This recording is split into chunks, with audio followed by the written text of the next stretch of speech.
Dear brothers and sisters, Ukraine may have no way out.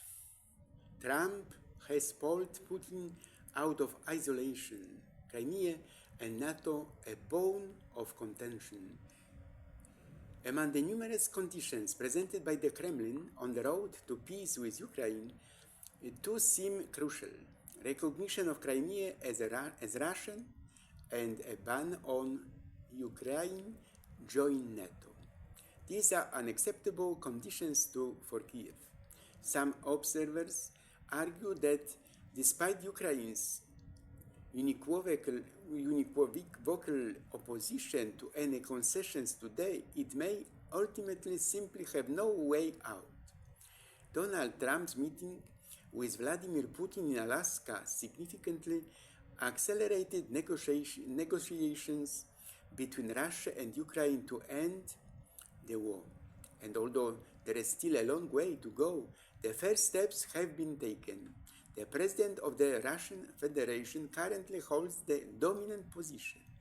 Putin dictates the terms and determines what must happen for peace or even a ceasefire to occur. The Russians dominate the front lines, while Ukraine is on the defensive and has no arguments to dictate the tone of the negotiations. Putin does. Will Crimea be Russian? Putin's key condition. Donald Trump, who is scheduled to meet with Volodymyr Zelensky and European leaders at the White House that same day, posted about these two conditions online on Monday morning. So, are these two key conditions unquestionable, and will Russia not waive them? And if so, is Ukraine willing to accept them? These are starting points. The Russians are bidding very high, and Trump is repeating the conditions. However, they knows full well, as does Zelensky, that these positions are unacceptable to the Ukrainian side. Donald Trump has revealed his cards. Zelensky can end the war almost immediately. On the issue of Crimea, the Ukrainian president has no mandate to agree to such a thing. A referendum would have to be held, and the entire nation would have to vote. However, this is how negotiations work. The parties start with the highest expectations, so there is nothing to compromise on. The problem is that despite its reluctance to accept Russian demands, Ukraine currently has significantly weaker negotiating cards. Perhaps Ukraine will simply have no choice but to accept these or similar conditions. Ukraine, through President Zelensky, unequivocally opposes any territorial concessions to the Russian Federation. Such territorial loss, if not accepted by Ukrainians themselves, will be forced, for example, by pressure exerted by the United States. Unfortunately, some territorial losses will occur to Ukrainians' detriment, according to those involved. The second most frequently repeated demand is for Ukraine to abandon its NATO membership aspirations. In this case, the matter seems somewhat less complicated. Ukraine itself has little say in the matter. If the United States, for example, refuses to agree, Ukraine's membership in this alliance will not be considered at all. This issue will therefore not be open to discussion, as the invitation from the alliance itself must be very clear. Trump, the West, and Ukraine agree that this demand be repeated alongside the highest requirement, Crimea. If Putin demands that Crimea be recognized de jure as Russian, then we propose that Ukraine not join NATO, even though it would seem that this was long ago agreed upon by all parties. this is raised to the same level so that there is something to compromise on.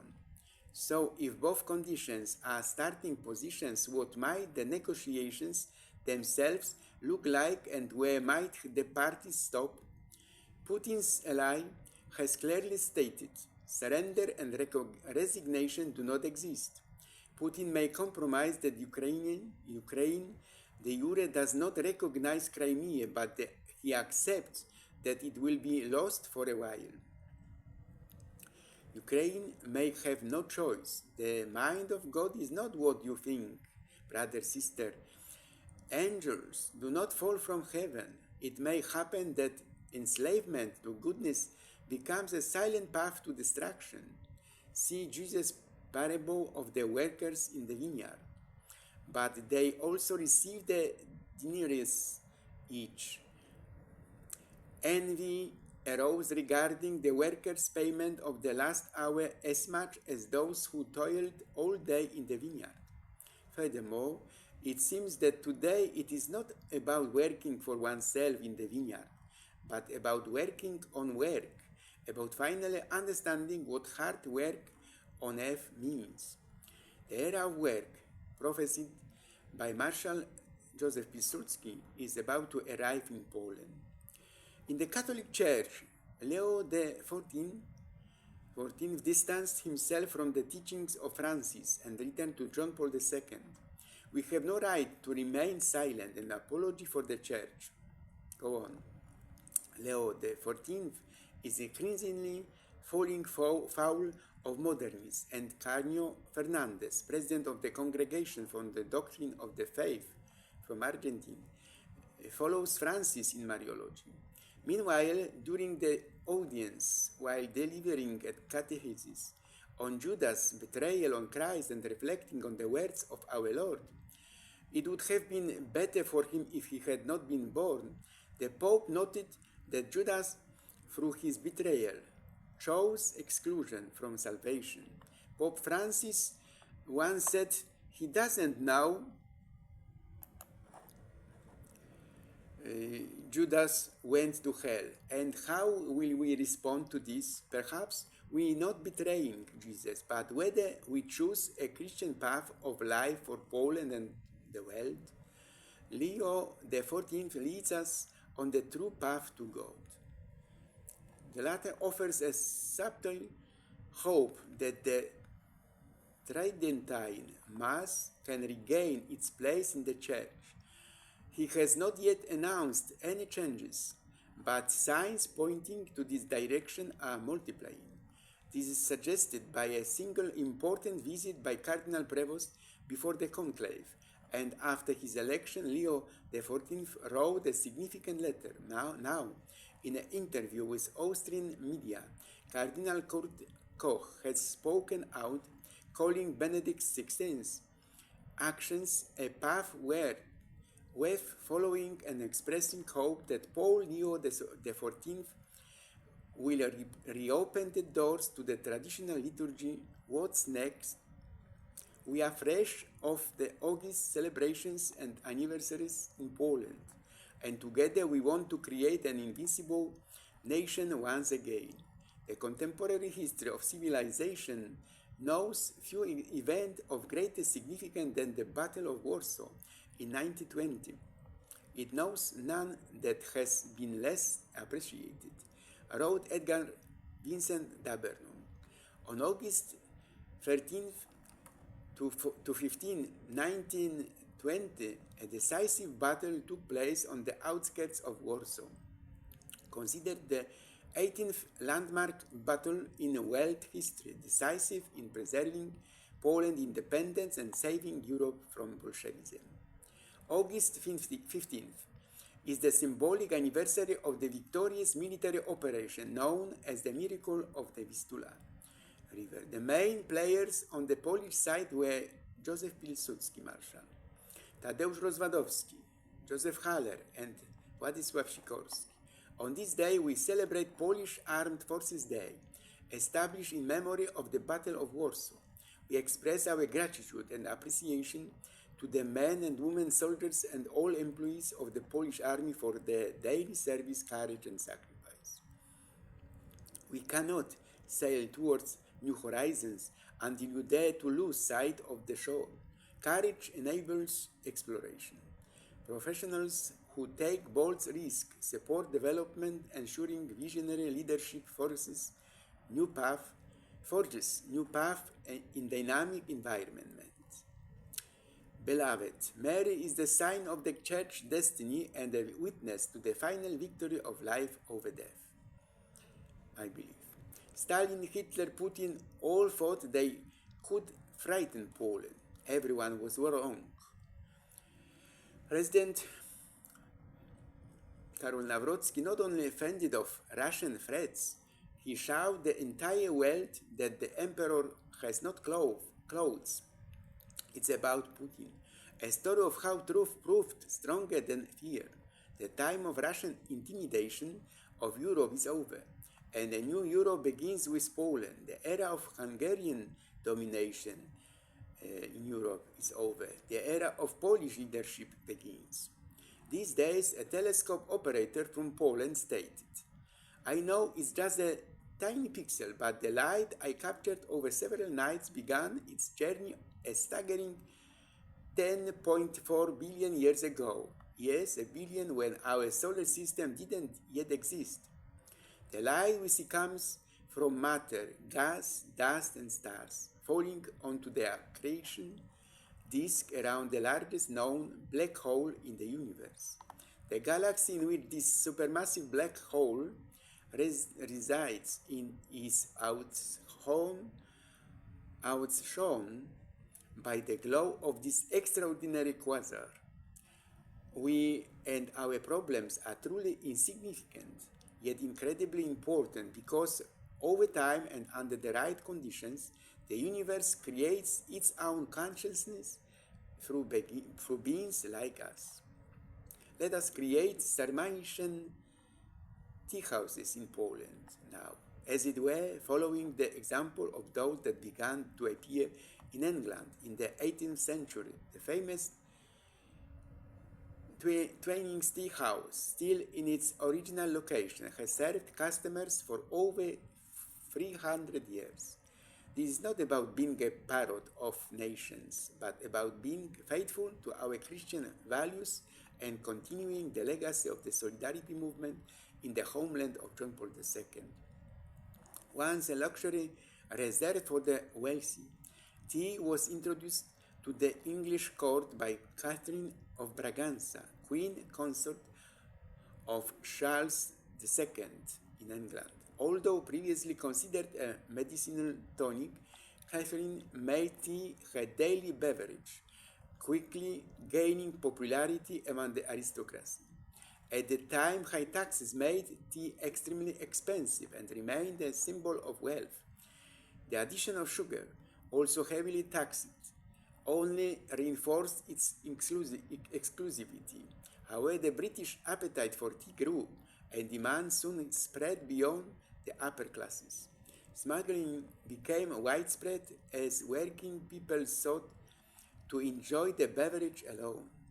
It wasn't until 1783, when William Pitt the Younger lowered the tea tax, that tea became widely available to the general public.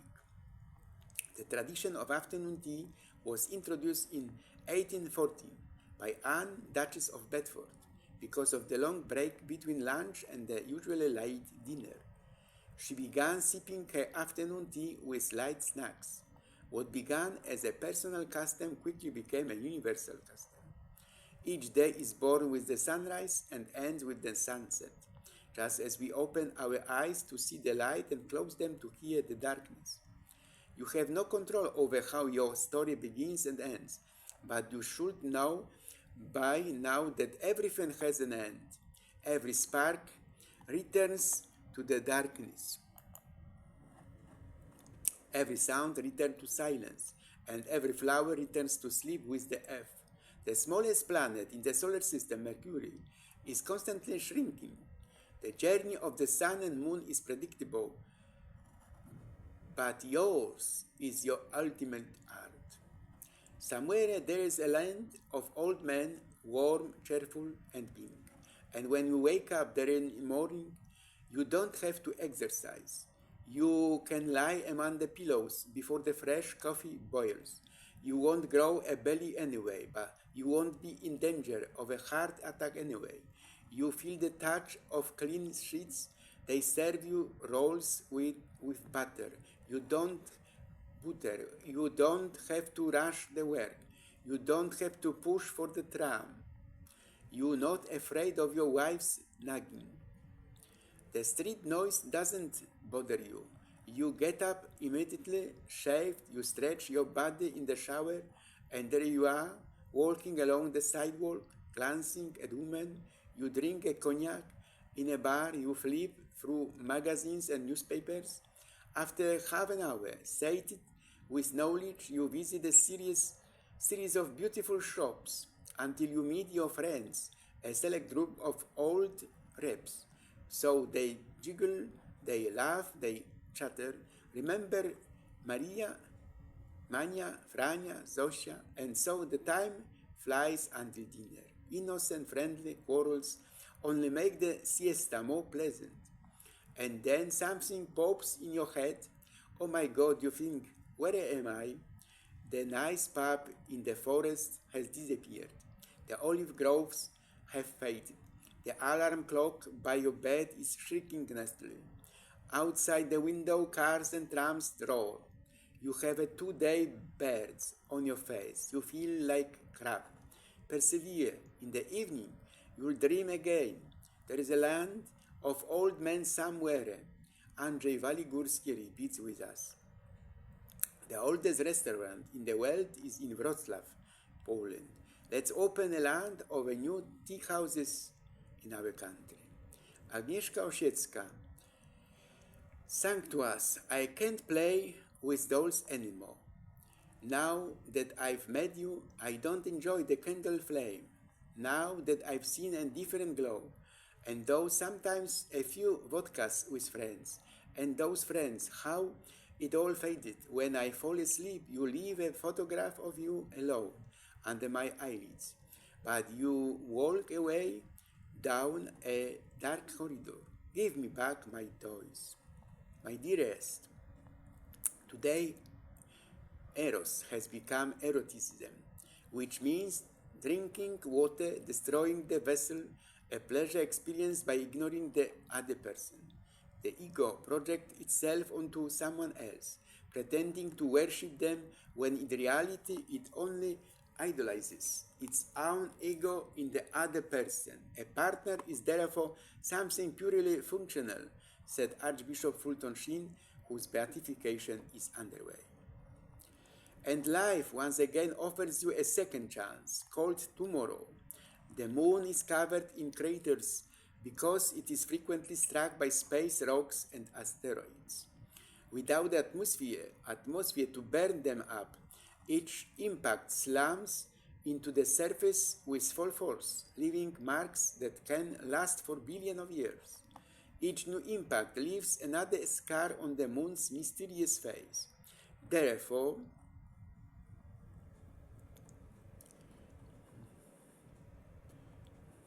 and so on. I would like to explore today's top stories through in-depth analysis. Almost 2,000 years have passed, and Pliny the Younger's message remains relevant.